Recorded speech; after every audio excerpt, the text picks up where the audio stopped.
You're listening to Reignite, a podcast about saving the galaxy. I'm MJ. And I am Matt, a.k.a. Stormageddon. Our originally planned guest, Michael Berger of the now on indefinite hiatus Games Gone podcast, was unable to join us, but we do hope to get him scheduled for an episode in next season. He's just had a lot going on. It's part of why that show has gone on hiatus. You can hear more about that actually on their feed, which is still active.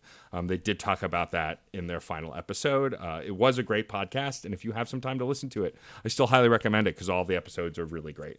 Sorry to hear that you won't be joining us, Michael, but we hope that we can have you on in the future. Let's dive into this summary that is very daunting. I believe in you. So many things happen. So many things. Shepard takes a shuttle for their next mission while EDI performs some testing on the Reaper IFF. Unfortunately, everything breaks bad and Shepard isn't there to help. The IFF was broadcasting the Normandy's location and was also carrying a virus that locked Joker and EDI out of the system. Playing as Joker, we had to make our way through the Normandy as Collectors kidnapped everyone from the crew. Joker crawls through the ducts to get to the AI core where he unshackles EDI and then down to the engine room so she can purge the ship of the remaining Collectors. Once Shepard returns, it's time to go straight to the Omega-4 relay, but not before Shepard gets a tender moment with their love interest. Once through the relay, Joker does some fancy flying to avoid some weird robot mines that come gunning for us. One breaches the cargo bay, and Shepard must go deal with it. The fun is not over yet because a familiar ship comes to greet the Normandy. After a face-off, Joker lands the Normandy alongside the Collector base, and the squad starts planning their attack. At the center of the base, Shepard and team find out what the Collectors need inhuman colonists for: a human Reaper. After dislodging the Reaper, Shepard plants a bomb, but is then offered an alternative by the Elusive Man. Shepard sets a charge, fights the human Reaper again, and then escapes the base. Did it! You did it in one! Hooray! Oh, so much. Lots of exposition. This is one of the heavy... I felt like if I left anything out, it wouldn't have been beneficial to the folks who don't play. Yeah, I mean, there are folks who listen who haven't played and rely on our summaries, which, thank you, that's really humbling. And then there are folks who just aren't replaying but are listening and are fans of the series. So either way, I appreciate your diligence, MJ, and for getting it all in one take, because usually neither of us gets anything in one take, but that's okay. We're still beautiful. We did it. We did it. We only have one check-in to start. You can chat with Legion a little more to follow up after his loyalty mission. Yes. Sorry, I got distracted by a work text message. It's okay. And when you chat with Legion, you have one of my favorite conversations with Legion. And I know I said that about the last conversation with Legion, but I was wrong. Every conversation is your favorite conversation. It's true. I really love this character. But in this conversation, one of the things you can ask him about is why he has a piece of your armor on him. Yes. I feel like we never really get a full-on resolution to why Legion has your N7 armor. But when you ask him about it, or ask them about it rather, Legion reveals that they were shot on Eden Prime, and then they went looking for you and followed your trail to the crash site where they found a piece of your armor, and then they used your armor to repair the hole. But they waited 2 years to do that. And what's even better is that you go, but why my armor? And you ask really emphatically, and Legion pauses, his eyebrow things move, and he goes, there is no data, or something like that. No data is available. Yeah, no data is available, which is essentially we don't have a reason. And it's just, I die. I love it. It is very good. I like that we find more about Sovereign in this conversation. Mm-hmm. Sovereign. Sorry, I got confused with Harbinger for a second there. Yeah. Sovereign's name isn't actually Sovereign. It's Nazara. Mm-hmm. And Sovereign was a name given to Nazara by Saren, who was viewing Sovereign as a way to get what they wanted as a ruling figure, as a sovereign, which is probably what Nazara wanted. Yeah. But I just think that's really interesting that there's information about the Reapers that the Geth have that we don't. For sure, especially since they can communicate on a level that organics can't quite communicate with them. Yep. They communicate faster than light. And it's also this idea of how, like, movies we've talked about, actually, it takes me back to when we talked about John Carter on Another Pass as an April Fool's episode, how humans have Mars is called Mars, but that's not what it's called to people on Mars. But you wouldn't know that if you couldn't speak the language. And it's the similar kind of thing here is like the Reapers have their own language and a name for themselves in their own language, but there's no communication with the humans or the organics, so we just name it whatever the hell we think it's supposed to be called. Right. Yeah. I thought that was really cool to learn about. But that is really all that we can get out of Legion. Yep. Oh, actually, there's one other thing we can get. The heretics are isolating themselves before returning to the Geth proper because they are reevaluating their judgments. So basically, they're processing the virus that, well, for me, this is for me, I realize. So in my playthrough, I chose to rewrite the heretics. Yeah. So they are processing the virus that I spread, and then they're going to return to the Geth. Yeah. Yeah, I don't know if I had that part of the conversation with Legion, because I don't know what he said. Well, probably because you chose to destroy them. Yeah. I did choose to destroy them, though, so there might not even be a conversation option if you've destroyed them. Yeah. Okay. After that, we can try and go somewhere, I guess. Yep. So when you go to the galaxy map, Edie reminds you that they're still putting the finishing touches on the IFF, and that we should all take a shuttle to the next mission together, and Miranda suggests that we all go and that you'll choose your squad on the shuttle and to not worry about it. And I remember the first time I was playing this game, I went, this doesn't seem right. This has literally never happened in a Mass Effect game.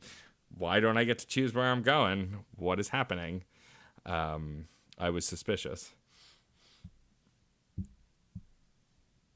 Yeah, it's weird. What I hate about it is that there's really nowhere else for me to go. Like, there are places that I could go if I wanted to, but I don't get the option to do that. It's just like, we're getting on a shuttle, okay, bye. And I'm just like, but you don't even know where I wanted to go.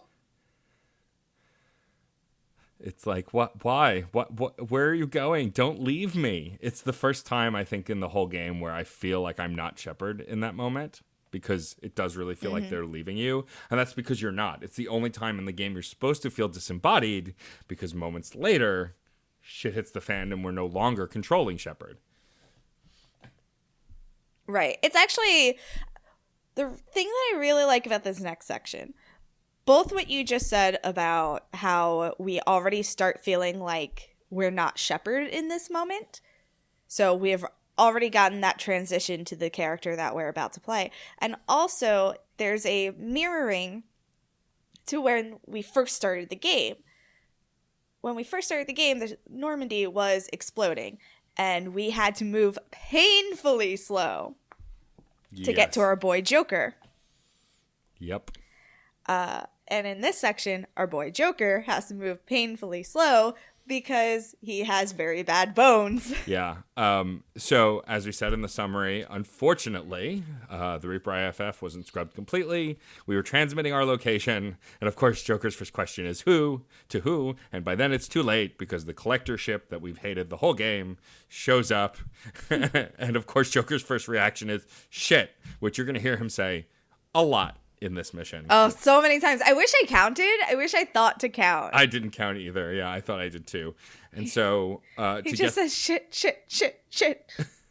So in this section, as we hinted at before, we take control of Joker because the only way Edie can regain control, because Joker and Edie have both been completely locked out, is if Joker goes to Edie's main hub in the medical area and unshackles it, gives it free reign of the ship, because then she can integrate with the ship from the inside as opposed to trying to, do computing as if she were a human. exterior computing, essentially. She can become one with the ship and force them out.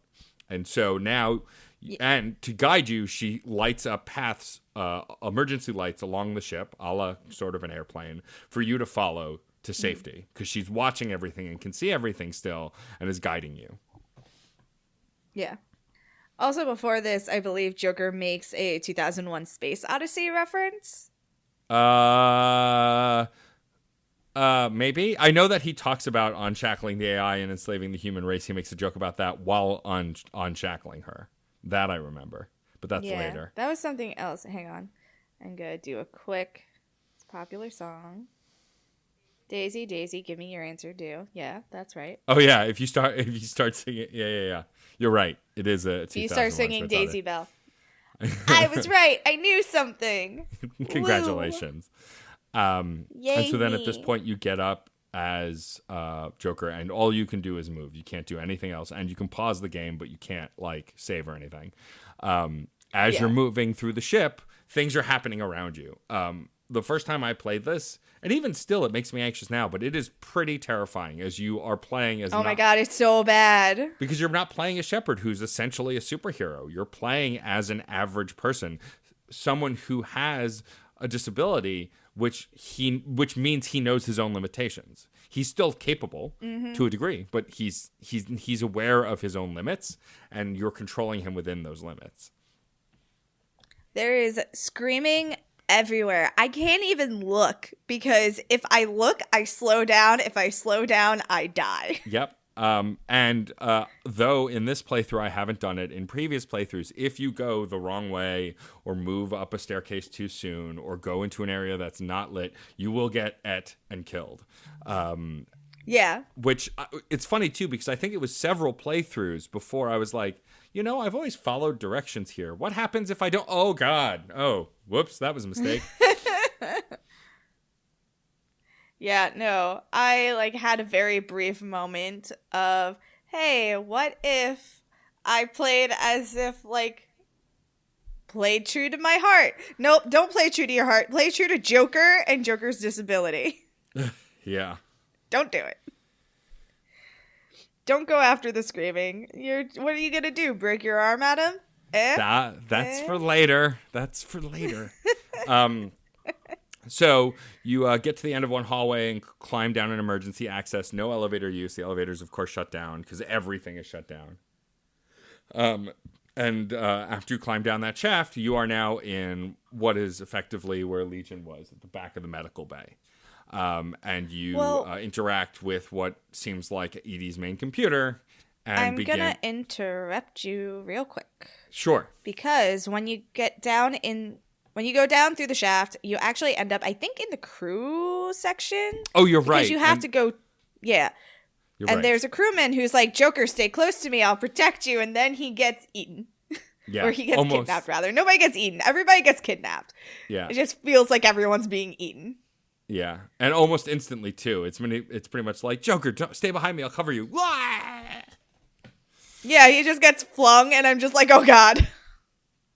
You're right. Yeah, you don't climb down another path until later in that room. But yeah, so you follow the lights again, and you go through Dr. Chakwas' now empty medical room to the back server room. Not my mom. And in the back server room is where you get a cutscene now where you're typing in to let loose Edie, and Joker starts. Do you have the direct quote? Because you usually do. I don't. I can get it.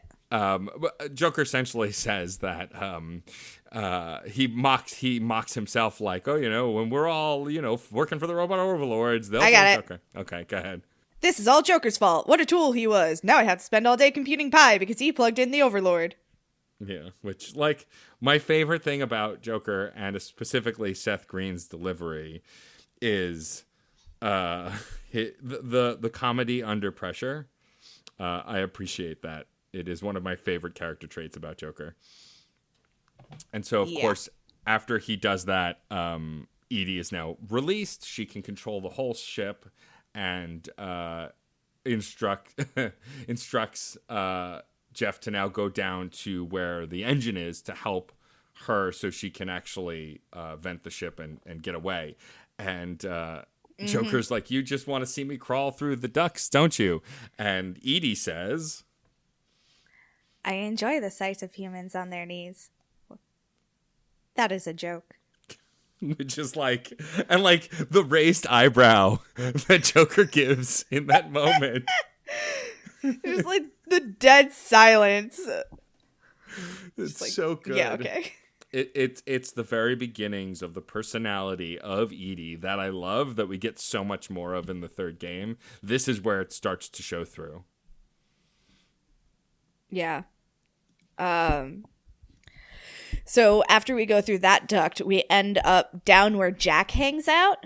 Yep.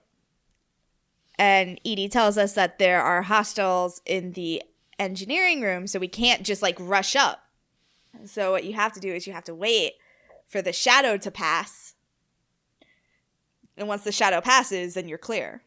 Yep. And if I've proven it, if you go too fast, they turn around and they take you. So you do have to wait. I actually, what I'll do is wait till I see the shadows, and then I'll angle the camera around so I can actually see them moving. And it's creepy. It's not fun. Yeah. They're terrible. Edie will also tell you when the engineering room is free. Yep, correct. And then she seals it. From there, we move on to the engine room where we start to set up the protocol so Edie can take over. And Edie says that once she has control, she will open all the airlocks. She will seal the engine room, open all the airlocks, and then hit the Mass Effect drive. And Joker's like, but what about the crew? And she says, and the tone, like there's pure sadness in her tone for even just being an AI, is like, they're all gone, Jeff. Like, and it's just like this moment of like, it's a gut punch. Yeah, definitely. It's heartbreaking. And then after she does what she says that she's going to do, Joker is thrown back, clearly injured, and Edie asks him if he's feeling well. And he says, in the most honest and vulnerable voice that we've ever heard from Joker, no. But thanks for asking. Yeah. This is the moment where Joker truly learned to trust Edie, where a friendship and a bond is born here because she protected him at all costs. And Joker takes to that very powerfully. I mean, think about when we first reunite with Joker in this game on the Cerberus satellite. Like, Joker is so sincere to you because you went back for him. You made sure he lived, and also you've taken care of him and treated him as an equal in a way that no one else has. Yeah. He's your little brother. Yeah, he is. I love him. He's the best. So Joker asks Edie to call Shepard and to bring them back. Yep. And I want to tell Miranda, shut the fuck up when she walks in the room. Yeah, she walks in the room and she's yelling at everyone. She's just she's specifically yelling at Joker. For sure, like he screwed up. It's not his fault, and he already feels bad about it. Well, right, and Shepard's right. Like nobody caught it. It wasn't just Joker. Hell, Joker doesn't scrub anything. Like it's not his. It's least of all his fault. Yeah. Edie is being even more like tender and human with him, and she says, "We did everything we could, Jeff."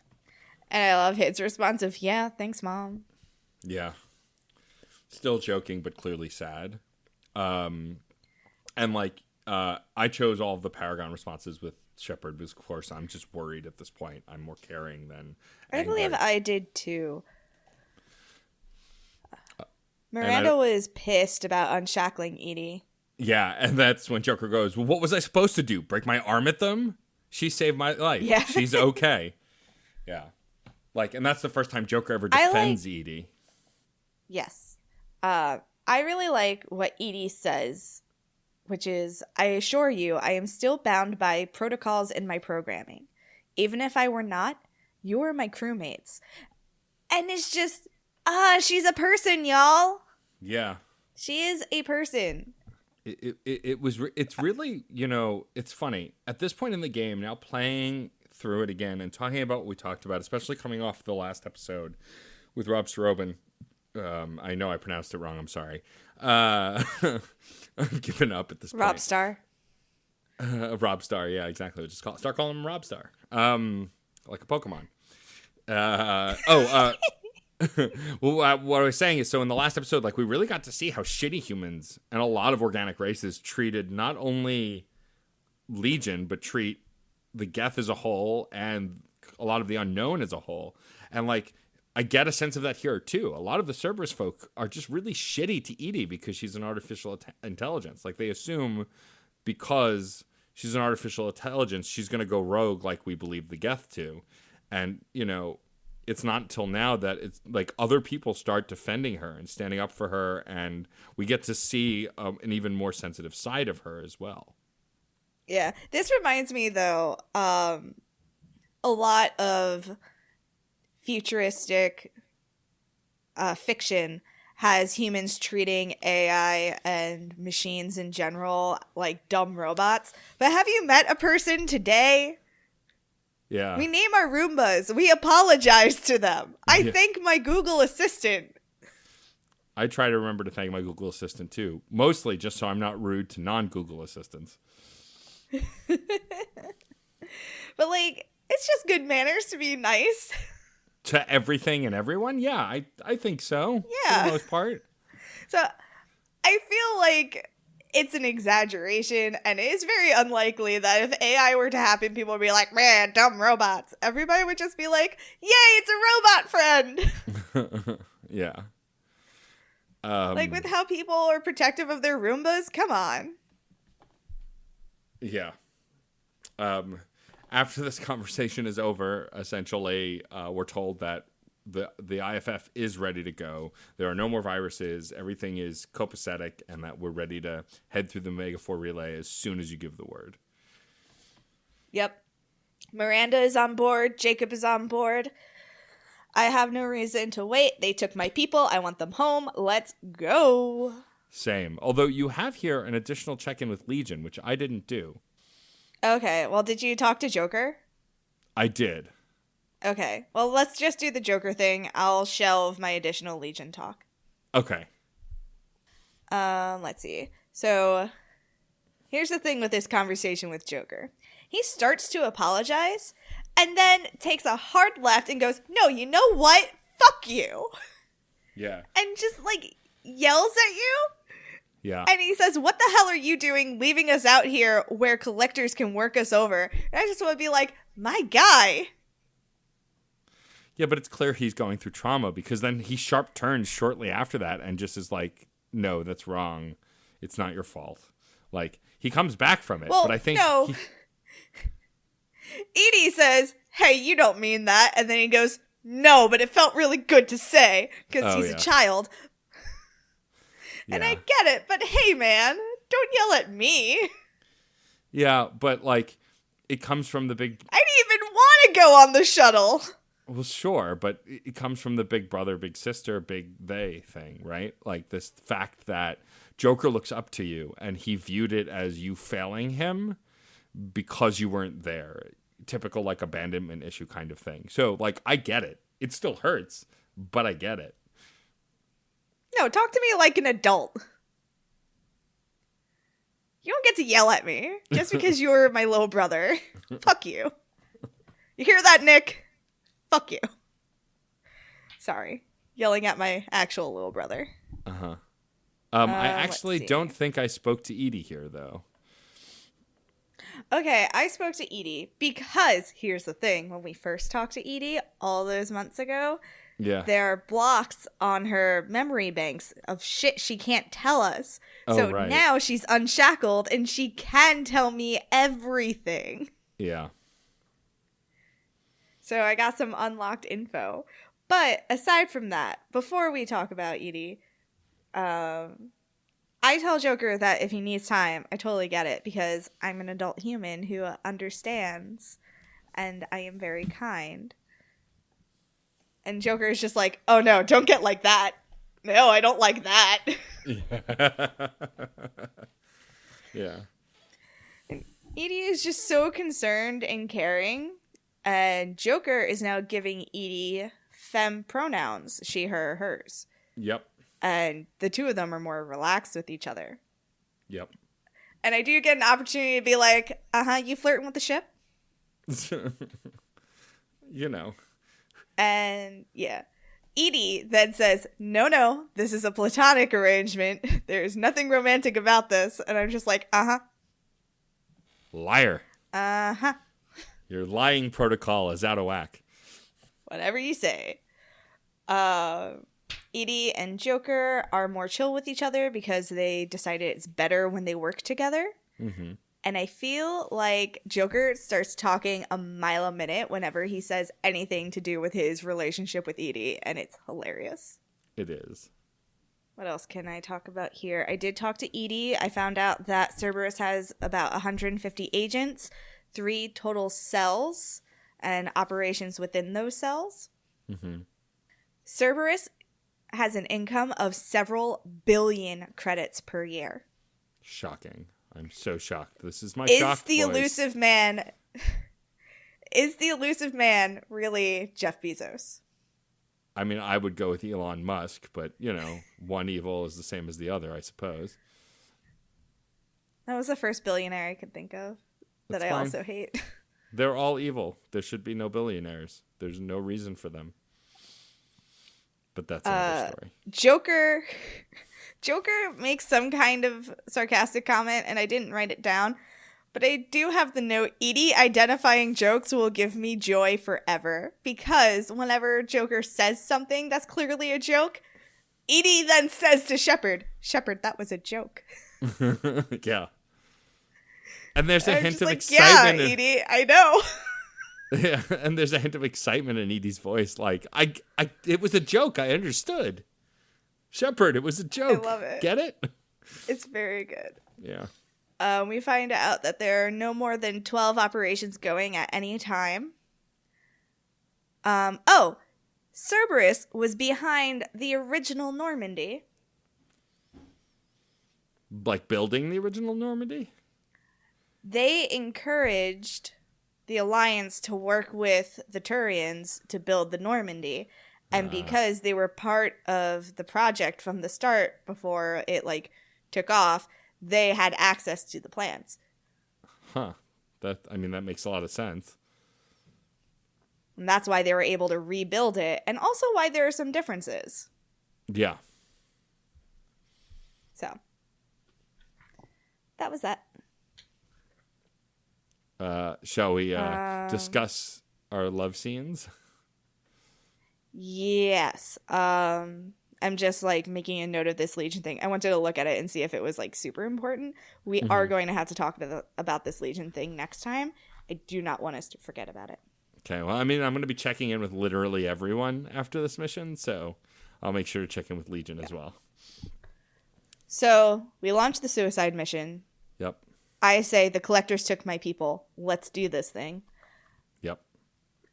Joker tells us it'll take 2 hours to get there, which, okay, fine. We get everywhere else instantaneously. A convenient 2-hour break. So, do you want to go first, or do you want me to go first? I suppose I'll go first. You go first. So, my love scene is with Jack. I'm in my quarters, just fiddling with stuff on my desk, and Jack comes in and starts to stammer, as Jack has tended to in my presence since we started to pursue something, and pretty much is trying to get out the words, that she cares about me, but she's not sure what to do with these feelings. And of course, Shepard is floundering, and you pull her close, and then you kiss her, and then love scene happens. The only awkward thing is the design of the love scene is clearly meant for when she's barely wearing anything, because I have her in her when you finish her loyalty mission, you get a different kind of badass sunglasses and leather vest outfit, and she's wearing that. And so the entire love scene happens completely clothed, with nothing coming off, no change in anything, just rolling around on a bed together and then cuddling afterwards. It's pretty straightforward. It's a very sweet moment. Jack continues to show vulnerability, something she's been afraid to do, but Shepard embraced her for who she is, and she feels comfortable. And there's just a, calmingness to this scene. It's kind of corny in relation to graphics at the time, and like, I don't need a realistic sex scene in my video game, but it does feel a little awkward just for the time. It's still a little dated, but that said, the emotionality of it is still very warm, kind, and sweet. And then it does pan out to show them just laying on the bed together with Jack's head on Shepard's chest. That sounds very sweet. It is. Gee, I wonder who your love scene was with. Well, obviously it was with Garrus. Yes, I know. That was sarcasm. So, mine starts with my Shepard coming out of the shower. I don't remember which that. Gave me... Yeah, my Shepard comes out of the shower. And also I see that even though I am, like, full Paragon, I have done enough Renegade stuff that my scars are still there. So I still have scars. And as I come out of the shower, Garrus is just standing in my quarters. And he's just like, I have wine. And he's just like, I brought wine. It's the best I could afford on a vigilante salary. And then he's so cute. He gets really excited and he like turns on, he like rushes over to where your music is and he sets up some music. And then he's just like, I have to do the quotes because they're so good. If you were a Turian, I'd be complimenting your waist or your fringe. So your hair looks good and your waist is very supportive. Hopefully that's not offensive in human culture. And he also like starts rambling and you get the option to pull the Paragon trigger, which I did because I had to save this poor man from himself. Yes. And interrupt him and just be like, oh, consider me seduced. Look what you did. It's very cute. I was very tempted to let him just ramble, but I needed to save him. And my Shepard tells him, like, relax. Everything's fine. And Garrus gets really vulnerable. And he says, I've seen so many things go wrong. I want something to go right. Just once. And the scene shows them just like touching each other's faces and then pressing their foreheads together. And then that's where it fades out because they're fucking cowards and will not explore Turian sexuality. Yep. Cowards. Show us the nudes. And there is one quote from the romance scene that I do want to share. When Jack approaches you, she says, you know what it's like to think you're alone and find out you're not. And so, Aw. yeah. Here's the thing that made me mad. Because after that wonderful, sweet moment that I had with the love of my life, Yeah. I then had to go look at the elusive man. Yep, same. And nobody wants so to look bad. at him on a good day. I'm like, can I please go back to my room where my boyfriend is waiting for me? Boyfriend? Please. Whoa, that's fast. Your boyfriend now? Maybe. We'll see. We'll see. I can imagine my Shepard would refer to them as an item just to drive Jack nuts. Like, constantly call her his girlfriend because she probably hates titles. She seems like the type that hates titles. Oh, yeah, definitely. The elusive man is full of shit. What else He is says, new? I've never seen a better leader. And I'm just like, fuck you. Fuck you, I hate you.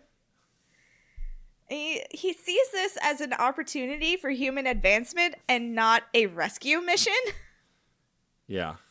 And my Shepard quickly reminds him that I'm going to get my people back. That's the priority. And then blow the thing sky high. So much. Like, everything that he says just reeks of condescension. He goes, I appreciate the risk you're taking. You are a valuable asset. Fuck you. I am a human being. I have assets. Asset. That doesn't mean I am only an asset. I have assets and I have breast tits. That's me. Yeah, that's true. I mean, anyone can have breast tits. Just, some have more than others. Yep. But yes, fuck you. I hate you. I hate him so much. After this conversation, we hit the Omega-4 relay, which burns with red energy. Yep. The second we're through it, it's a debris field, which we figure is from ships that drifted through it over the years, and some of the ships look ancient. Yep. Joker does some very fancy flying, keeps us safe. And then we are targeted by some mines, and one of them breaches the hull. Yeah, mines that aren't just mines, but are actually tiny robots, because everything's a fucking robot. All the robots. And so, of course, it gets inside the hull, and so we're sent with a party of 2 others to go deal with it. Who did you take with you? Yep, Who do you think I took with me? I took Tally and Garrus. I took my best friends. I took Garrus. I didn't take Garrus. I took Jack and Legion. I took my dream team. I just wanted to spend more time with my girlfriend and my new cool robot friend. Every mission is a date if you bring your love interest, I'm telling you. It's true. I didn't love fighting this thing. It was really boring. It just flew in and out, and you just had to hit it with your heavy weapons. It wasn't interesting. I could have lived without it. Same.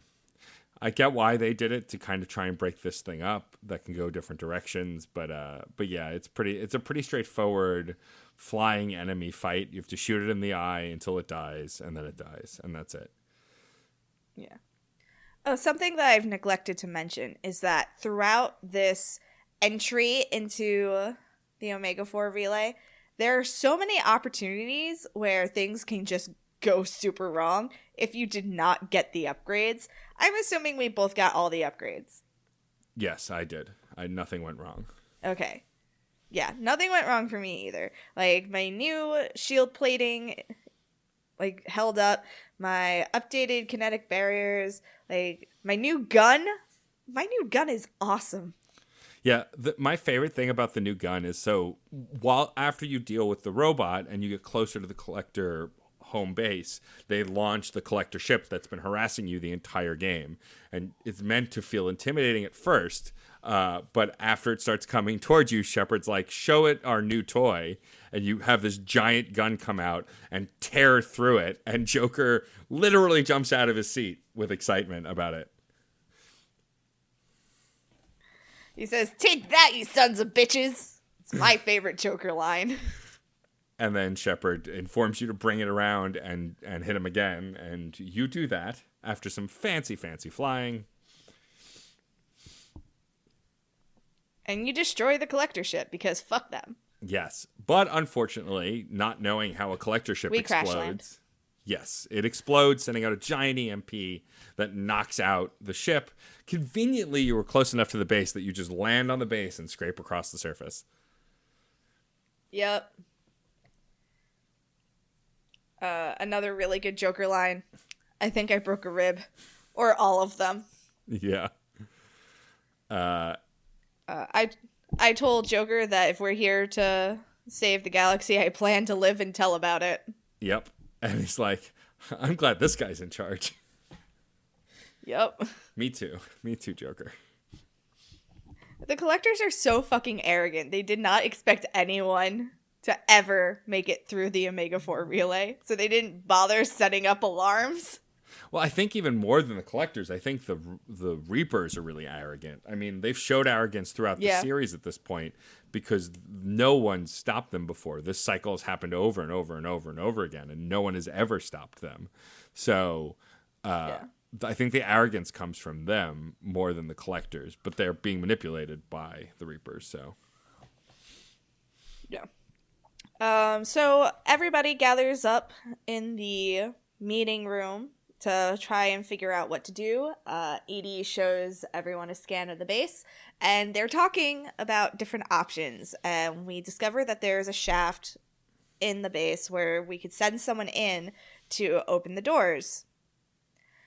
And Jacob looks at this and says, practically a suicide mission. I volunteer. And I'm like, with what skills?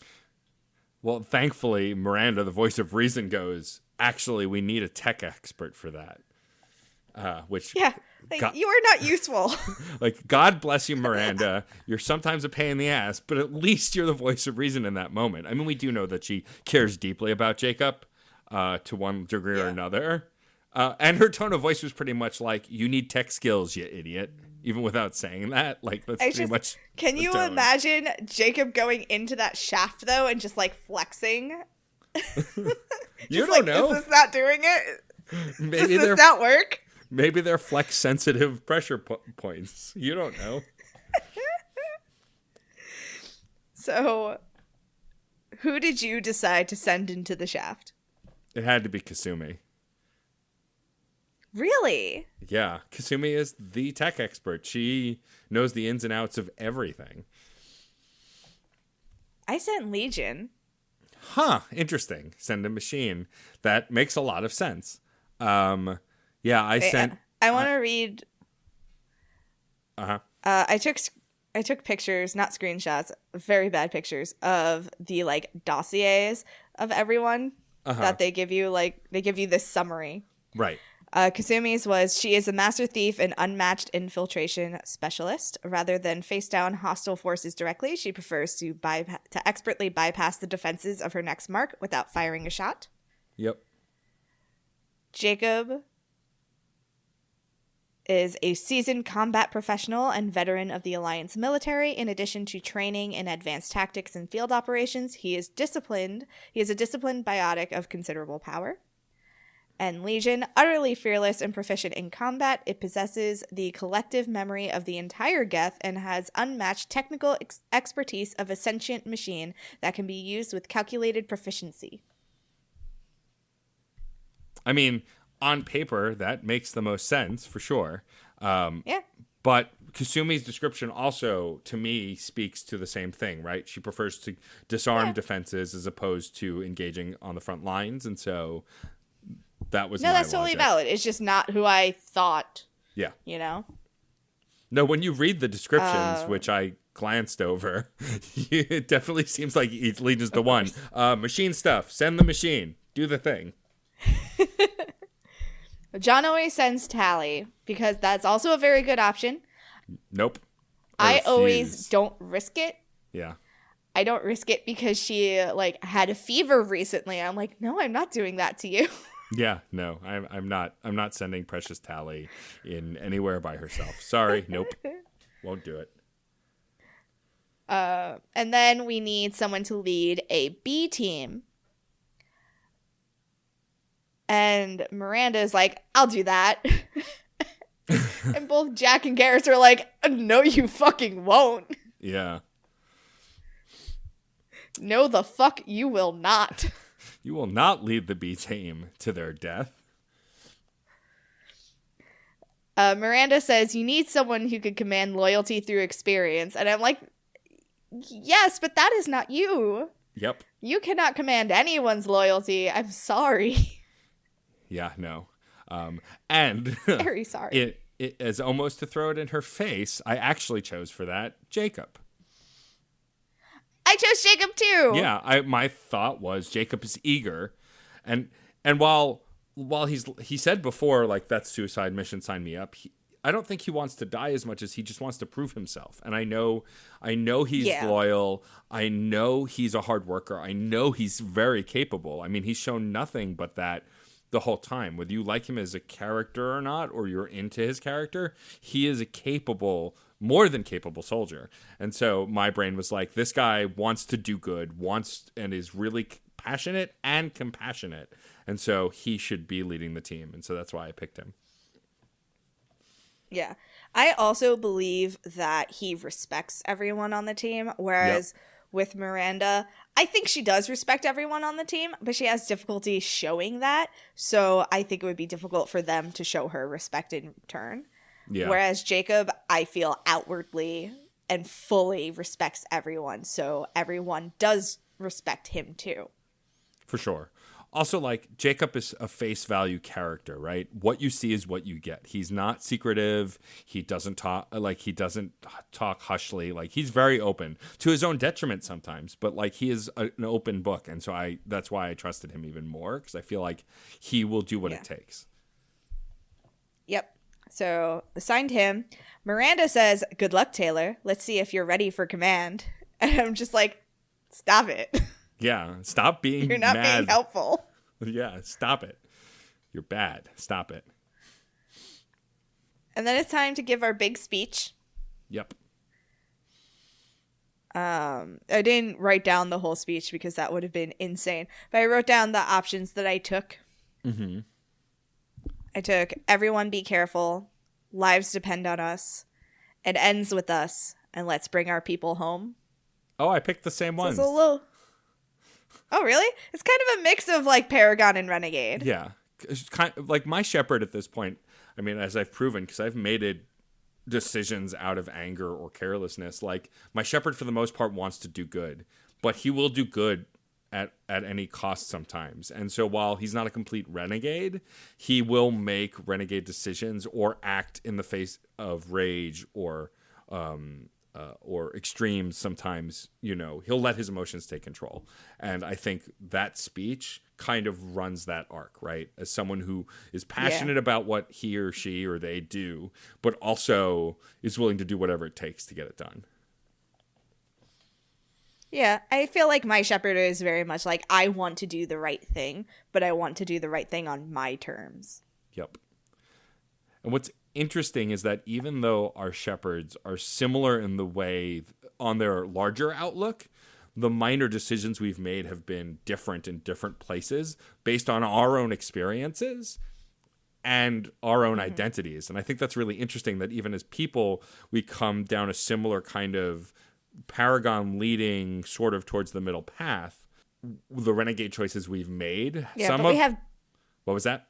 Oh, I was just going to say, we have different reasons right for why we make certain decisions. Even if we are making the same decision, we're just doing it for our own reasons. Yeah, totally. Who did you choose to take with you? I took with me... Who did I take with me? I'm trying to remember now. For the first part, I believe I took Jack, and was it Tali or was it Grunt? It was Grunt. No, yeah, it was definitely my girlfriend and my child. I took my girlfriend and my child. I took Garrus and Tali because I am so protective of them. Like, after that intimate evening with Garrus, like, I kind of need him at my side. And with Tali, like, she's the only other person that I trust at that level on this squad. Like, I've come to trust everyone, but the two of them, they're just so close to my heart. I cannot imagine getting to the end of this without them with me. Yeah, that makes sense. I think my shepherd has drifted a little bit from his Tali. Like, I still feel close to her, but I've definitely kind of bonded with Grunt in a way that, I mean, of course I did. I'm a nurturing human. This is not a surprise to anyone who knows me. And even if it's a giant lizard who could tear my head off, if it needs me and it needs to be parented, I will parent it. And then I will want to protect it at all costs, even if it's more than likely actually protecting me. Did you like that meme that I posted on our Facebook earlier today? I didn't see it. Oh, well, when you get a chance, I think you'll like it. I'll take a look. It's about our son.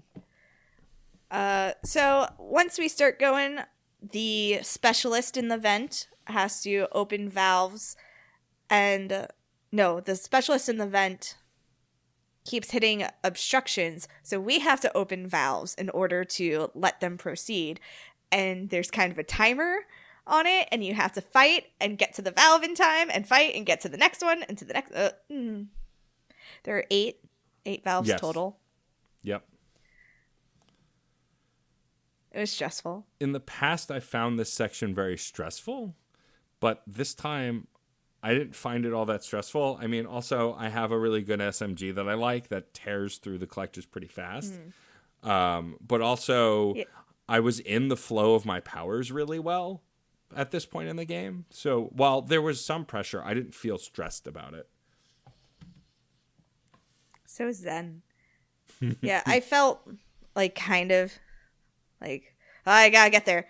But I didn't have any trouble with it. Yeah. Like, I never let Legion wait so long that it dipped into the red and that we were actively worried about it. Yeah. But still, I was so on top of it. I was just like, gotta get to the next one. Okay, and the next one, and the next one. I just didn't want anything bad to happen to my friend. Although I will say one of the worst meta things about this section is if you do not kill all of the other collectors before killing the Harbinger collector, he will possess one that's near death and bring it back to full health, which is the thing I hate the most. But what's funny is, and I had this bug happen a couple times, if you use pull on a collector that's almost dead as he's trying to take it over, he will take it over but still be under the effects of pull and float away and die. So even though he's trying to take it over, he can't because it's already floating off to death, which I think is really funny. Nice. That is funny. Yeah, you have to, like, kill all the other collectors and then focus on the Harbinger, which is annoying because the Harbinger throws, like, energy blasts at you. And I'm just like, I do not want to be dealing with this. Yeah, it's effectively throwing Hadoukens at you, and it's not fun because they stagger you every time they hit you. So once we get through this chamber, everyone is so winded. And yes. We're in kind of like the main chamber, and there are pods everywhere. Yep. And really quick, at this point, you haven't lost anybody yet, right? Right. Okay, correct. Neither have I. I have not lost anyone yet. Me neither. We find out that this is where they've been keeping all the missing colonists. And then we watch someone fucking melt. Yes, and a fun or not fun fact about that colonist. So the person you watch melt is someone from the first colony, Eden Prime. Was that the colony that got abducted? Horizon. Horizon. So it's one of the colonists from Horizon, and you say, oh, it's one of the missing colonists, and then it happens. If you don't go directly to this mission, if you pitter around and do other missions and then get here, the person in that tube is Kelly. Yep, it's Kelly, and then Kelly dies. And I've had that happen to me. There's like 2 levels. Mm-hmm. I have 2. There's like the level where it's Kelly and Kelly dies, and then there's the level where like everyone is already dead because you waited so long. Yep. And I've never gotten that one, but I know it exists. But like the first time it happened when it was Kelly, I rolled back like 3 save files. I was like, nope, nope, not letting that happen. No way. But this time it's not Kelly. And of course, in case the listeners have forgotten, MJ and I had a hard no reset rule. If we lost somebody in this mission, they're dead. It happens. We're playing it as real as we possibly can. But that said, so we get to watch a colonist get liquefied, and it's horrifying. It's so bad. It's like awful. Their skin melts off of their face. I hate it. It's terrible. I mean, and it's meant to be terrible, but it's terrible. But fortunately, we can free our crew. And Space Mom is, like, surprised that we came. Yeah. And I was just like, I wouldn't leave you here. Yeah. You were my mom. Something I want to mention, because we haven't mentioned it yet. The music for the entire suicide mission, from the moment the cutscenes start as you enter the Omega 4 relay until the end of this mission, is some of the best music in the whole game. And the music that kicks in after the colonist melts is so urgent, and like everyone scatters. People are trying to shatter things, pull the covers off these pods. Like, it's just so high stakes, and the music reflects it. The composition here is so masterful, and it's some of my favorite music in the series, but for sure in this game. Yeah, the music throughout the entire game is really, really good, and this puts it over the top. And so we rescue as you just said, they're surprised, but we did rescue them, and they are quite thankful. And so now we have to figure out the next phase of Breach, how we're going to move forward, and what we're going to do with the folks who we just saved. Yep. So let's start with the next room that we decide to go into is just filled with the Seeker Swarm, and the counter agent that we were given many missions ago by Mordin isn't going to hold up to this many Seeker Swarms. Like, it's just not going to happen. So someone posits, like, what if we did a biotic barrier to keep them off of us? So Miranda says, like, technically any biotic could do it. And we have to choose from our biotics. Matt, who did you choose? Well, so what's interesting here is that Samara speaks up first as the Justicar, saying that she could definitely do it. Which typically I would usually say yes to that, but I, in a very Disney way, I feel this closeness to Jack, and I really I know what she's capable of. I know that there's more to her than meets the eye, and I know that she's one of the most powerful biotics in existence. So I pick her because I really think she is definitely capable of it. Whereas Miranda, I think Miranda's capable, and I think Samara is too. But I really believe, and after connecting with Jack in that way and really getting to know her, I really think that this is something she was made for, to protect people in a way she never thought she could before. And so I chose her. Mm-hmm. I chose her as well, and I'd like to read her little dossier thing. Sure.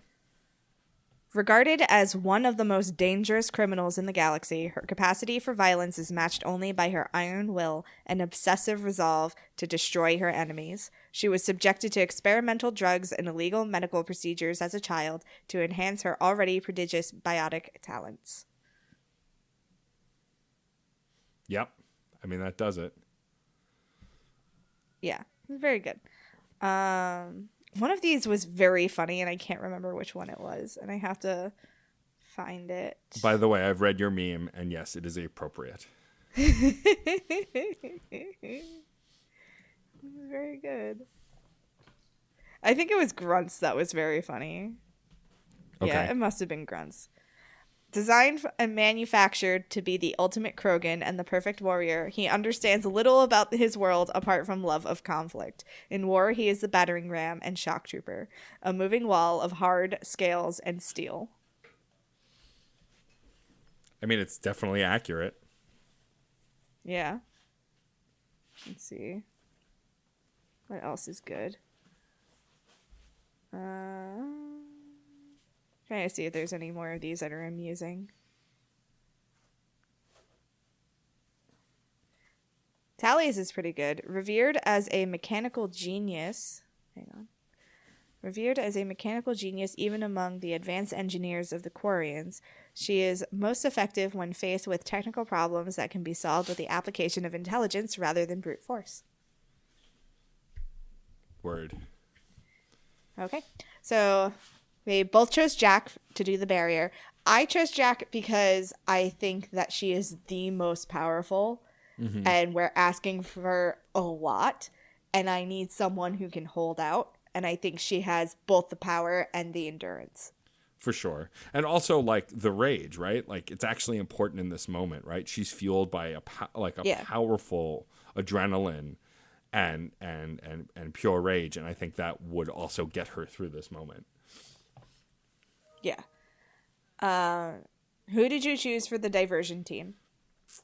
So for the diversion team to lead them, I believe I chose Miranda to lead them.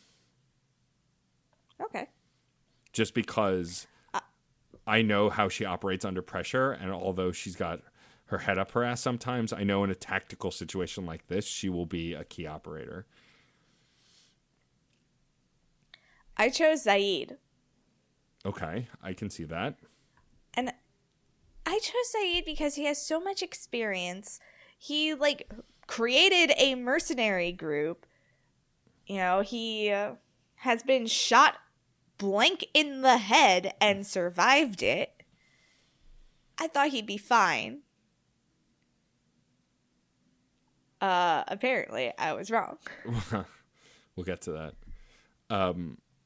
But yeah, I mean, it makes sense. Your logic for choosing him definitely makes sense. Yeah, he has so much experience. Like, this is such his thing that what could go wrong? Yep. And then the final thing we have to choose is to escort the hostages. Who did you choose for that? I chose Morden because if anybody Interesting. gets hurt or sick, they should have a doctor aside from Karen, who is also exhausted. Yeah. No, that makes sense. I chose Samara because Samara is a badass of combat. And I was like, if anyone's going to be able to protect all of these people, it's Samara, especially since she is essentially following my every instruction. And I know she will put her life on the line to make sure that these people get back safely because of the Justicar code. Yeah. Yeah, and that also lines up with, like, her beliefs and the things that she tries to do in her life. Like, she believes in keeping the innocent safe, and her escorting innocent people back to somewhere safe, that really lines up with her beliefs. Yep, for sure. So yeah, we go into the room with the Seeker Swarm, and who did you take since you couldn't have your girlfriend on your squad? I mean, she was still with me. She just couldn't be on my squad. I believe in this room I took... Who did I take? I think I took Tali and Grunt. Yes, I took Tali and Grunt because, Okay. you know, if my girlfriend's busy, I'll take, you know, my other bestie. Look, we get a limited amount of slots here. It's not... it sounds worse than it is. That's fair. I kept with my team. Of course you did. We're going to see it through to the very end. I hated this section. It was frustratingly slow. The second I could move on, I did. I did not linger. Yep. I just wanted to get done. Because Jack had to move slowly. So I died multiple times on this. Not because... Really? Yes, but not because the collectors killed me. It's because I didn't remember. I don't always remember what power is bound to which button. I just have trouble with my keyboard remembering that. On the controller, it's easier for me, but I can't use a controller on the PC version. So I would biotic charge to an enemy outside the field and then die instantly. And I made that mistake several times. And you would think... You did it bad. But you would think, like, in other areas of the game, if you can't get to somewhere, like if you're not able to reach that for whatever reason, Shepard just says, I can't get a clean shot, or I can't see the target. Like, they shouldn't let you charge outside of the field because you don't want to leave it. Like, that was really dumb. Like, there was, like, and also Shepard would never do that. Like, it's so illogical. And so I'm annoyed that they let you. But either way, that's why I died, because I did a couple times. And so then I made sure when I was using powers, I was looking at the button I pressed so I didn't accidentally charge to my death. Beyond that, it was fine. It wasn't that hard. It was just slow and annoying, and I kept charging to death. Yeah, for me, it was just slow and annoying. I did not die. I just...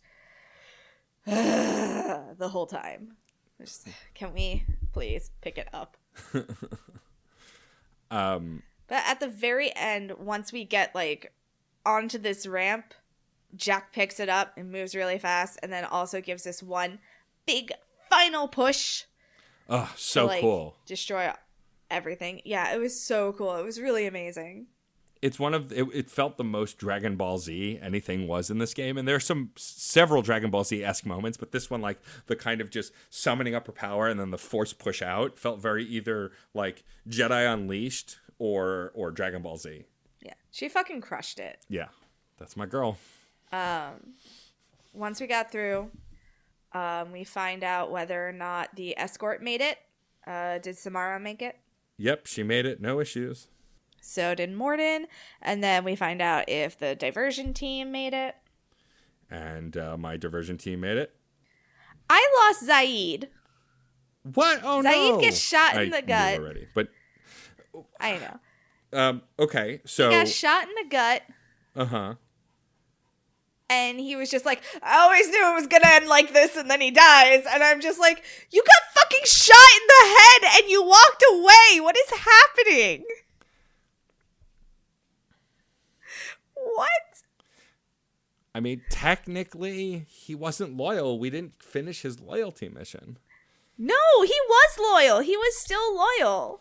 Oh, yeah, I guess you're right. It does say that he is still loyal, even though you didn't get what's his name. I don't know. He was I guess loyal he to just the wasn't mission. experienced End enough. of story. Well, here's the thing. On a meta level, excuse me while I push back the curtain here and show you what's going on behind the scenes, there are specific people that you should choose for certain things. Right. And if you do not choose one of those specific people, then they'll die. Then whoever you choose will die. Like, if you chose Jacob to go into the shaft, he would die. Right. If you chose Thane to do the biotic barrier, he would die. Apparently, if you choose Zaid to lead the B team, he will die. Yeah. And it's because he's not armored enough or something, and I don't understand that for the life of me. I mean, also, you don't really like Zaid, so I feel like you're not going to miss him that much. I have, like, weird feelings about it now. Like, you know how when someone who's definitely a shit dies, and everybody's like, oh, but he was such a good person. And then everybody, like, wants to say nice things about them. Yeah. I kind of, like, got that Yeah. weirdly. And it was just like, oh, shit, you sucked, but you died protecting people. So I, like, feel warmly towards you now, and I don't know why. I don't like it. Yeah. I mean, Zaid as a character, like I've said, like when we did his loyalty mission, as a character, I love him. As Shepard, I hate him. But like as a character, his performance, his writing, I love it. I just don't like him. He's a shit. But I'm sorry you lost someone. Don't like him as a person. Yeah. Yeah, I felt sad about it. I was just like, oh man, you did it good, and you died. Like, I wish that you did something shitty and then you died so I could feel better about it. Yeah. Well. I don't know. I actually had something like this happen, like, in real life. There was this dude that I super hated when I was in high school because he was an asshole. Like, most guys are when you're in high school. He was a bully. He picked on me. He made my best friend's life miserable. She was in love with him, and he, like, used her. And he was just an awful person. And then we get out of school, he joins the Marines, I think. I think he was a Marine. I don't know. He died in combat. His squad was leading a joint offensive with a Polish squad. And they were just doing something tactical together. And there was a bomb, and he threw himself on it to protect another soldier.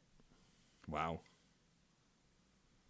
And while that is an amazing thing for a person to have done, it super does not change the fact that I hated him in high school. Sure, but I think also Yeah. what shows you as a good person is the fact that you can acknowledge a heroic act even if you didn't like the person who did it. Yeah, and, like, I went to his funeral and everything. That was really difficult. Like, I was there to support my best friend. My mom even came. I was dating Brian at the time. Brian came with me. And, like, it was just a weird experience. Because from that day forward, everyone talked about him like he could do no wrong. And I'm like, yeah, but he was still not a great person. Like, I like to think that he became a better person towards the end of his life, but I didn't get to know that person. So Right. I can't really have the same feelings about it that other people do. Like, people do this thing, like, they got a fairy named after him, and I'm just like, guys, please just let him stay dead. He's dead. Yeah, but Like, I mean, do we need to do the whole, like, happy birthday, Mike, on his birthday now that he is dead?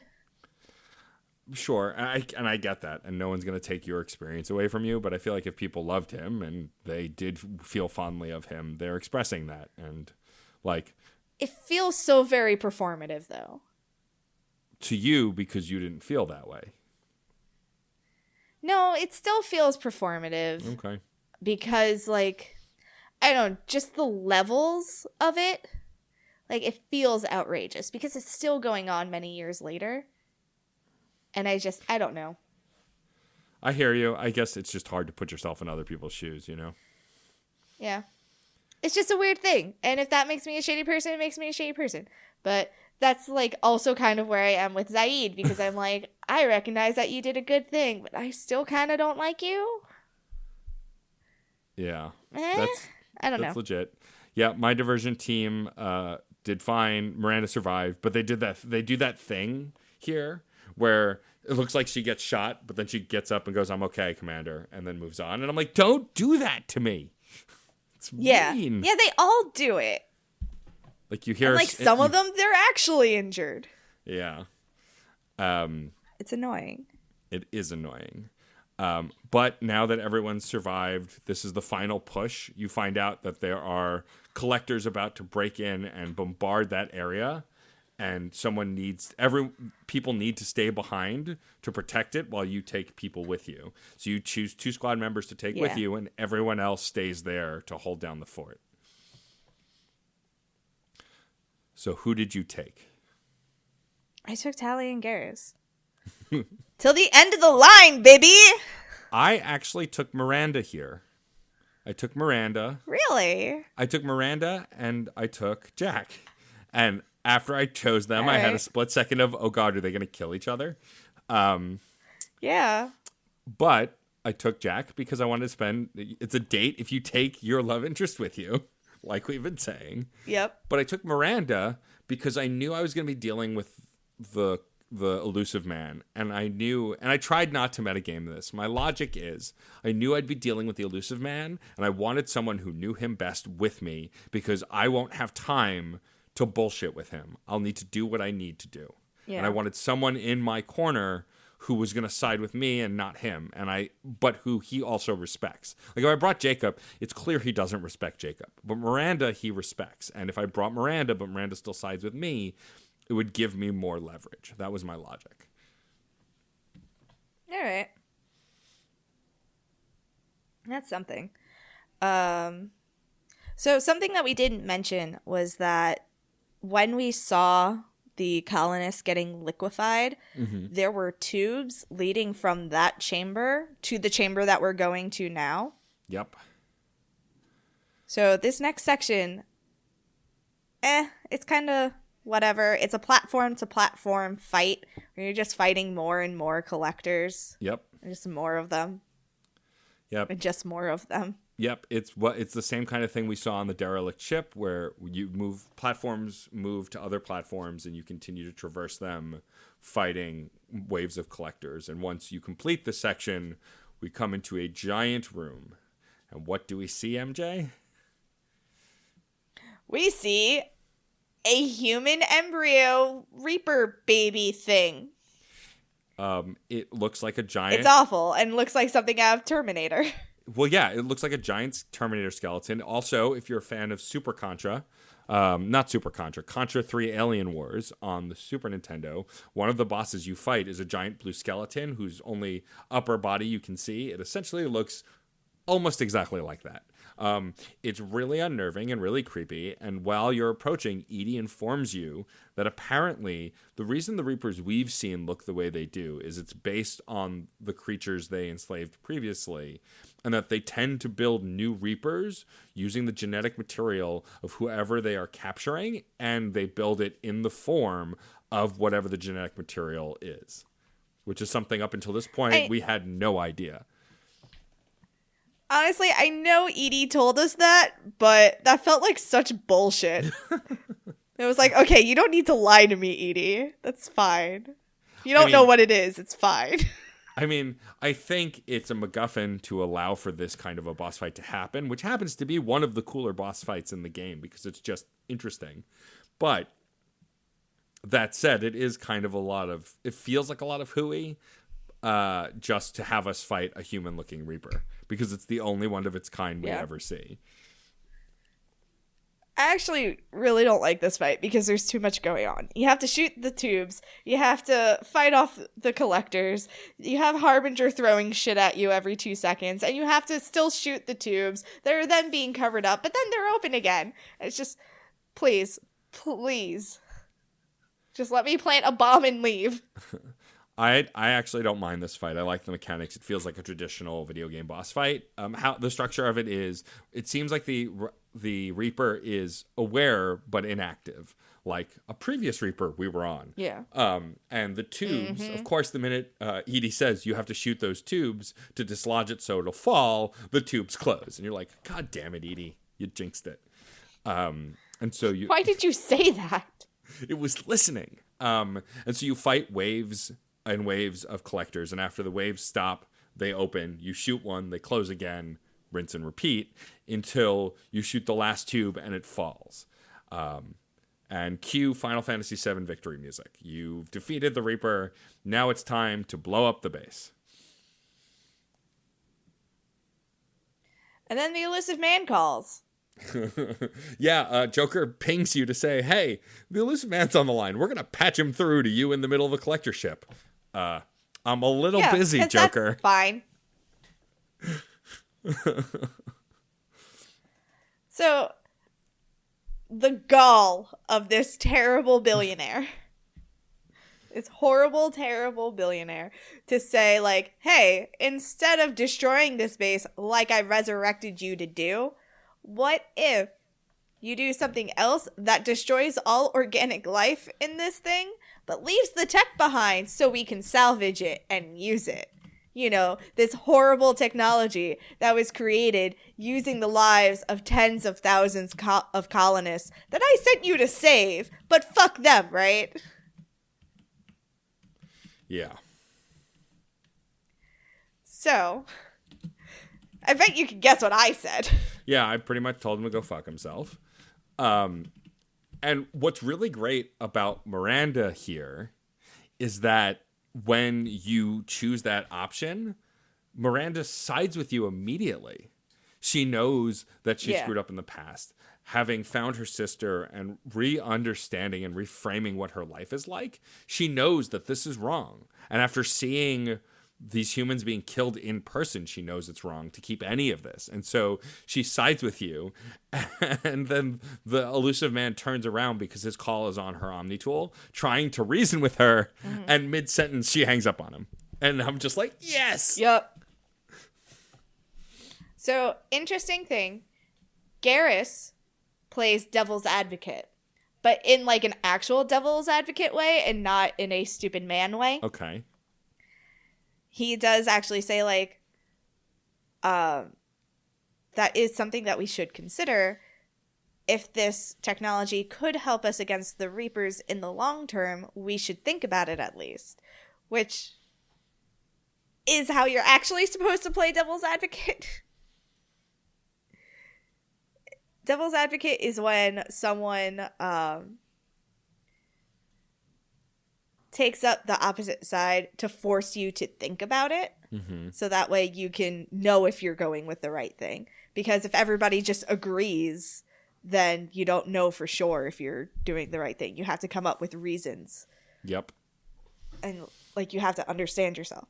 So I appreciate when Garrus, like, says, but consider for a second before you make your final decision. So I do consider, I still think that we should destroy the base and the Reaper technology, and that the elusive man should go fuck himself. Yep. Tally hangs up on him. I am pleased. Same. Yeah. Miranda's pretty much like, after what I've seen here, no, and defies a direct order. The elusive man, I'm remembering now, the elusive man orders her to do what he wants, and she says, consider this my resignation, and then hangs up on him. Yes. So, like, Miranda is officially done with the elusive man. She is no longer working for Cerberus. She is now working for Shepard. I love it. So we finish that conversation and we have 10 minutes, except the fucking Reaper's alive and comes at us. And now we have to fight the Reaper. Actually, we have to shoot it in the eye and in the chest. And we also have to kill the collectors that are coming at us. And I hate this. Yeah, I like this too. Again, it feels like classic Please boss stop formula. ducking under. I hate it. It feels like classic Keeps boss like formula. ducking underneath the platforms. but yeah, surprise, the thing you didn't really kill is not actually dead, and so it like clamps onto the platforms you're on and keeps pulling itself up. The noises it makes are really cool. Like the sound design and the music here is really great. I like the boss battle because as a third-person shooter player, I like the style of this. It feels like a boss fight. Not a lot of stuff in Mass Effect feels like a boss fight or feels climactic. This does. I understand that you don't enjoy the hecticness of it, but for me, it felt like there's only one other fight, and we'll get to that not too far from now in coming episodes, that I feel like is actually the best boss fight in Mass Effect. But this is up there for me because it had the trappings of kind of a cheesy sci-fi boss battle, which I ended up loving. But it is a lot going on because you have to shoot it in the eyes, kill the collectors, make sure you get ammo, duck behind stuff, kill Harbinger every time he takes control because he assumes the direct control of a lot of things a lot of the time. Try not to be blasted by its mouth ray. Like, I hate it. You have to admit, though, like the look and the design of this and the sound design. Oh, no, that looks really cool. Yeah. Like the whole, like, appearance, the aesthetic, like everything is really cool. I just hated the, like, actual process. That's fair. That's legit. It was just like, this is boring and I hate it. And I had to shoot him in the eye and then he ducks under the thing and I have to wait for him to come back and then I shoot him in the eye again and I don't even know if I'm shooting him in the eye because it's such a small target. And then I didn't like it. But, of course, after you kill, for good, this stupid Reaper, you then have to escape because everything's going to blow up. Yep. And so it's a cutscene of you running with everyone else. It also, Harbinger is yelling at you the whole time, pretty much telling you that you'll never win, this isn't over. And you know, of course, your allies jump to the ship first, and then Shepard gets to take a dramatic leap as everything blows up. Will he make it? He, she, or they make it? Yes, they do. They barely make it, but they do and get helped up. Well, they almost don't. Yeah. And my favorite part of that scene is that as your friends are pulling you up, Joker is giving cover fire in the doorway with an assault rifle. Yeah. It's the best. Which I find very funny. And then it cuts to the inside of the ship where who we think is actually Harbinger scurrying to try and salvage the situation. And then we find out it's actually just one of the heads of the collectors and they relinquish it from control just as the whole thing blows up. And in that brief moment, I kind of feel bad for it a little bit. Yeah, because it doesn't know any better. It's a slave. Yeah, it's being manipulated, and it's released of control and given an awareness for the first time in who knows how long when it's about to die. Like, it's really sad. It is. Poor collectors. They got a bum rap.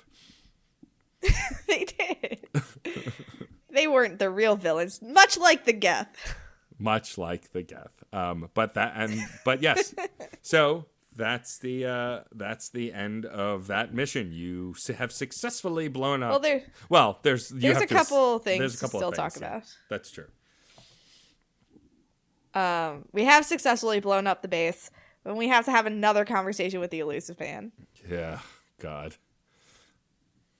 I basically told him, like, we do this shit my way now. Yep. I pretty much dropped the mic and said, this is my house now. Get out. You ain't welcome here anymore. The thing that I hate that he says to you is, I should have known you'd choke on the hard decisions. Too idealistic from the start. Fuck you. I made every hard decision there was to make. You did nothing but sit in a chair and look like you only have one leg, because after the conversation, it's the famous scene where they pan out and the way his chair is shaped, it looks like he has one leg. It kills me every time. His idea of choking on the hard decisions is making a decision from your heart. Yeah. And not, because we have this in real life, right? Where we choose whether or not to utilize research that is based upon human suffering. Yeah. Most of our medical advancements we got because they were done through human testing. And it sucks. And I think that the important thing is to know and to be aware and to do better in the future. And if it's going to save lives, then it's going to save lives.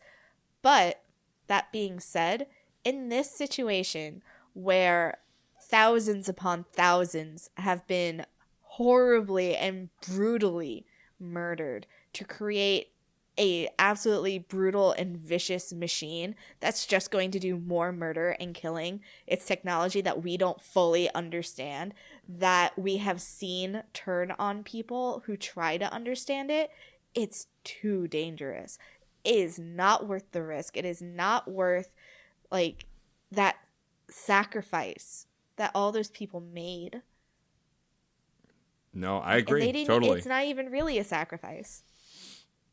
Because it was just taken from them. Sacrifice implies that they give it willingly, and they did not. And just, it was a bad call. Well, and also, Edie makes it pretty clear, like, when you're about to fight the Reaper, that even though they've used thousands, it would require millions to fully complete it. And, like, just not giving it that opportunity at all. Absolutely not. Exactly. And, like, I don't fully trust the Elusive Man to just be like, oh, what's a couple million? Yeah, no. He claims to want to do what's best for humanity, but has put all of humanity at risk by making requests like that. So, clearly, surprise, it's shady shit. Surprise, he sucks. Spoiler. Yeah. And then we get to see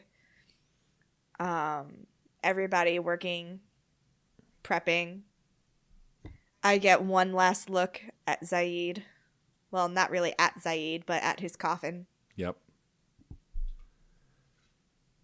That scene. And that's it. That scene for me is I see everybody working. I share one last glance with Jack and a few others as they're like gearing up, and then I stare out the window. Yeah, I get that too. Credits.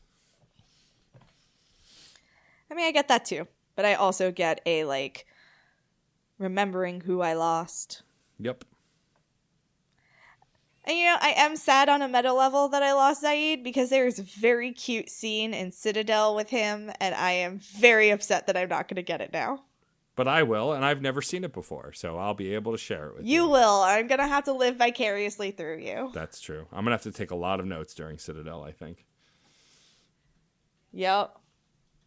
Oh, we got an email. No, we didn't get an email, I guess. No, I don't Sorry. think so. I only get our emails. Right. Oh, somebody left a review. That's my job. Okay. So, yeah, so that's the end of this mission. That's the end of the game proper, but there's still more to do, and we're going to get to that in a minute. We will be going on to some of the DLC because this game does have post-game. Unlike the first game, you can continue to play after the ending has happened. And so we will be doing more of that. But before we get to that, we have a fandom corner, and much to MJ's shock, I actually brought it this time. Yeah, I was going to straight up skip fandom corner because we had so much to talk about, and I didn't want to like make it worse. But Matt had something, and who am I to stand in his way?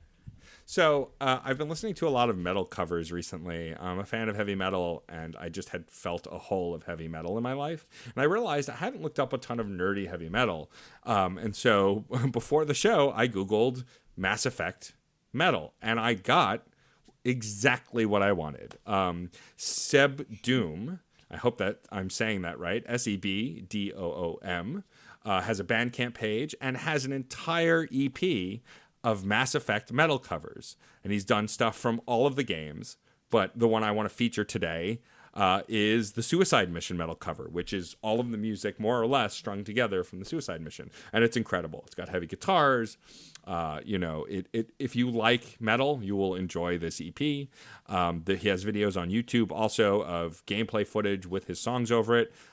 He did an incredible version of like a kind of melodic, low-key heavy metal version of Leaving Earth, which is the opening to the third game, which I could barely listen to because it already makes me want to cry, but we're not going there.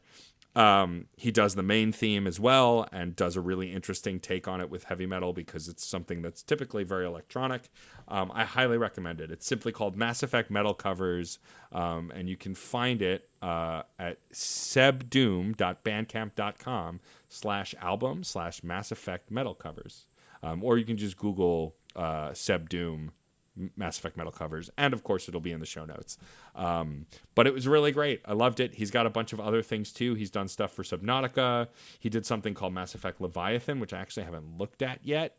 But I know what that is. Yes. I'm guessing it has to do with Andromeda. No, actually, it has to do with Mass Effect 3. Oh. What am I? You didn't play any of the DLC for Mass Effect 3. That's right. one of the... That's right. That's one of the DLCs. Anyway, so he has a bunch of stuff. Definitely go check it out. Throw him a couple bucks. It's definitely worth it. But yeah, check that out. It's also on Spotify and iTunes and blah, blah, blah. He's on Twitter. They are on Twitter. I don't know if it's a he or she or they. So I'll go with they to be safe. So that's, again, Sebdoom, SEBDOOM. Mass Effect Metal Covers. Go check it out. Awesome. I would like to just give an additional shout out to the Mass Effect fanfiction Mass Effect fanfiction writers group, because lately I've been trying to get back into writing, and they have a Discord server, so that's been really helpful to talk with other people who are writing similar things to what I'm writing, or at least interested in the kinds of stories that I'm writing. It inspired me to write a new chapter of my Tapestries fic, and I finally posted the first 2 chapters of Shepherds and Seven. So if you care about my fan fiction, you can find that on Archive of Our Own under the username iHoardLibrarians. My most recent chapter of Tapestries was really heartfelt, and it had to do with how sometimes we forget how to do the things that we love if we haven't done them in a while, and you have to keep working at it to make it go right. And I also introduce a very sad concept and a very sad backstory for Garrus. So if you like your angst, get in while it's good.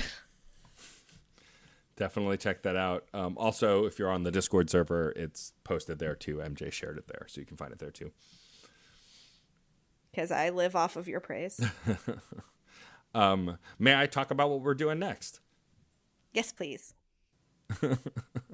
So our next episode that we're recording is Lair of the Shadow Broker. We get to finally find out who the Shadow Broker is. We get to reunite with our bestie, Liara. And we have a guest for that episode, which is a good buddy of mine, Rex Halligan. He's a burlesque performer and producer. He's been a guest on Crash Course Autographs, and he is a diehard Mass Effect and BioWare fan, and he will be joining us for that episode, so it should be a hootenanny. Yeah, that's right. I said hootenanny. I'd like to interrupt you and say, Rex is my friend, too. He is your friend. He's everyone's friend, but yes, he's your friend as well. I'm just saying, the way that you phrased it made it sound like he was very much only your friend. And I'm just like, I think Rex thinks I'm cool. He does, and I didn't mean it that way. I was just saying he is my friend, not that he is only my friend.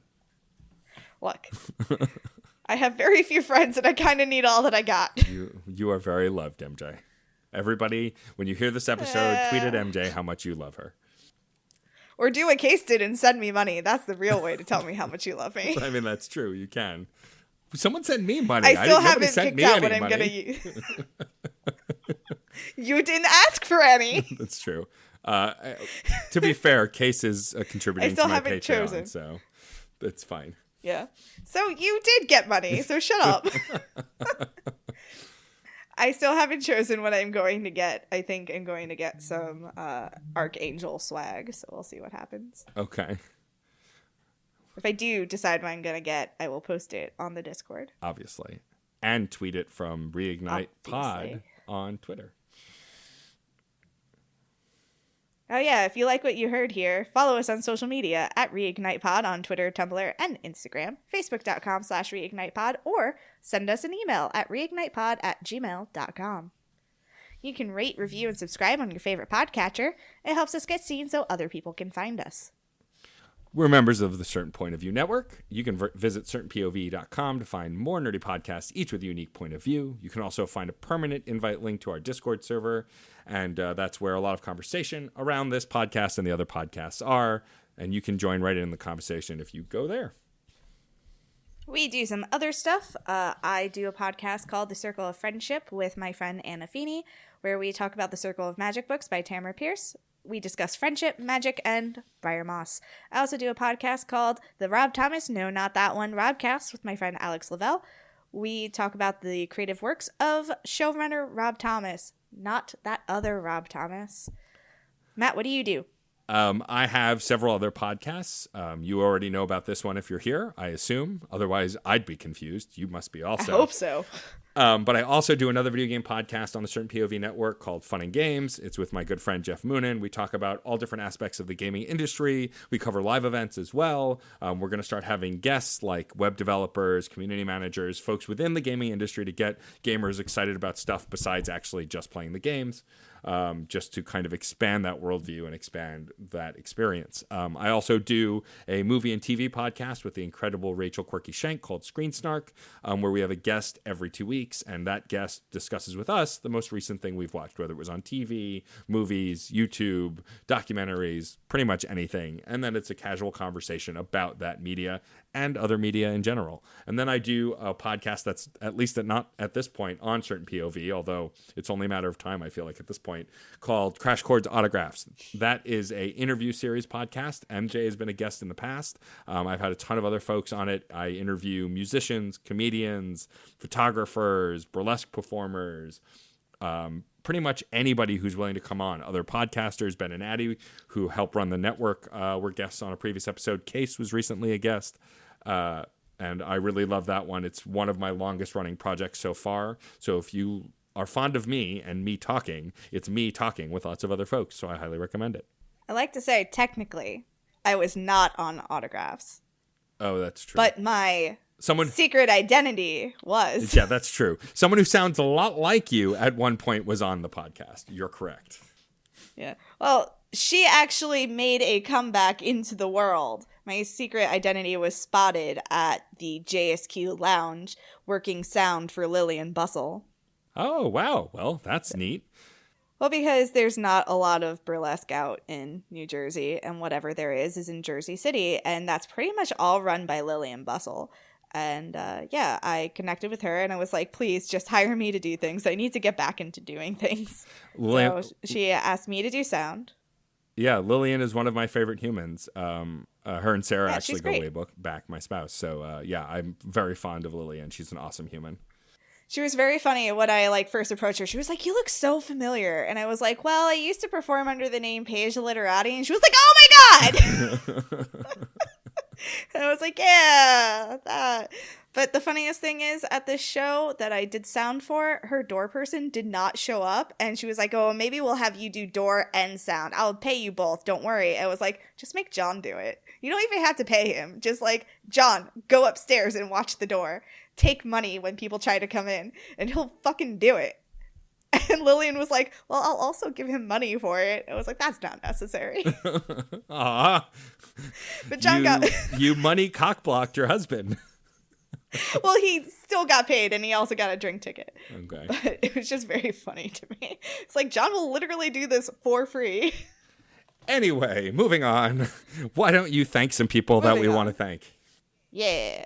All right. I'd like to thank Christina Red Spanks for our It's Okay to Be a Marshmallow t-shirt on Redbubble featuring our favorite marshmallow, Kaden Alenko. You can find more of their work at Chaos Does Art on Instagram.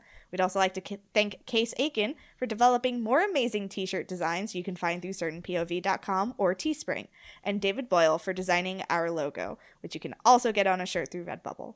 Finally, thank you to Dan Bull for letting us use the Mass Effect rap for our theme music. I'm MJ. And I am Matt, a.k.a. Stormageddon. We should go. You're listening to Reignite. I'm Commander Shepard, and this is my favorite podcast on the Citadel. Bananarama? Okay. Okay, all right. A band? Yeah. Yes. As a pastor's kid growing up in the 90s, there was a lot of mainstream entertainment that I was sheltered from. Stephen Root, he does one of the voices. Okay. You know him from News Radio. Do I? You know him from Office Space. Do I? You know... Most things, really. So, now that I am an independent and out queer 30-something, I'm finally asking my friends to teach me about all the stuff I missed out on. Wait, Raffi did Beatles covers? Yes, he did. My mind is blown. He did Octopus's Garden. And, Yeah, I remember Octopus's Yeah, Garden. no. I didn't know that wasn't a Raffi original until just now. The Re-Education of Hazel Tart. Subscribe now. Kevin Costner. He was so foxy. I know the name, I don't know the face. I cannot... What is Kevin Costner? Can you just show me a picture of Kevin Costner's face, please? Think of the guy, This is hurting not my head. Cheech Marin, but think of the other guy in Tin Cup. I've never seen that.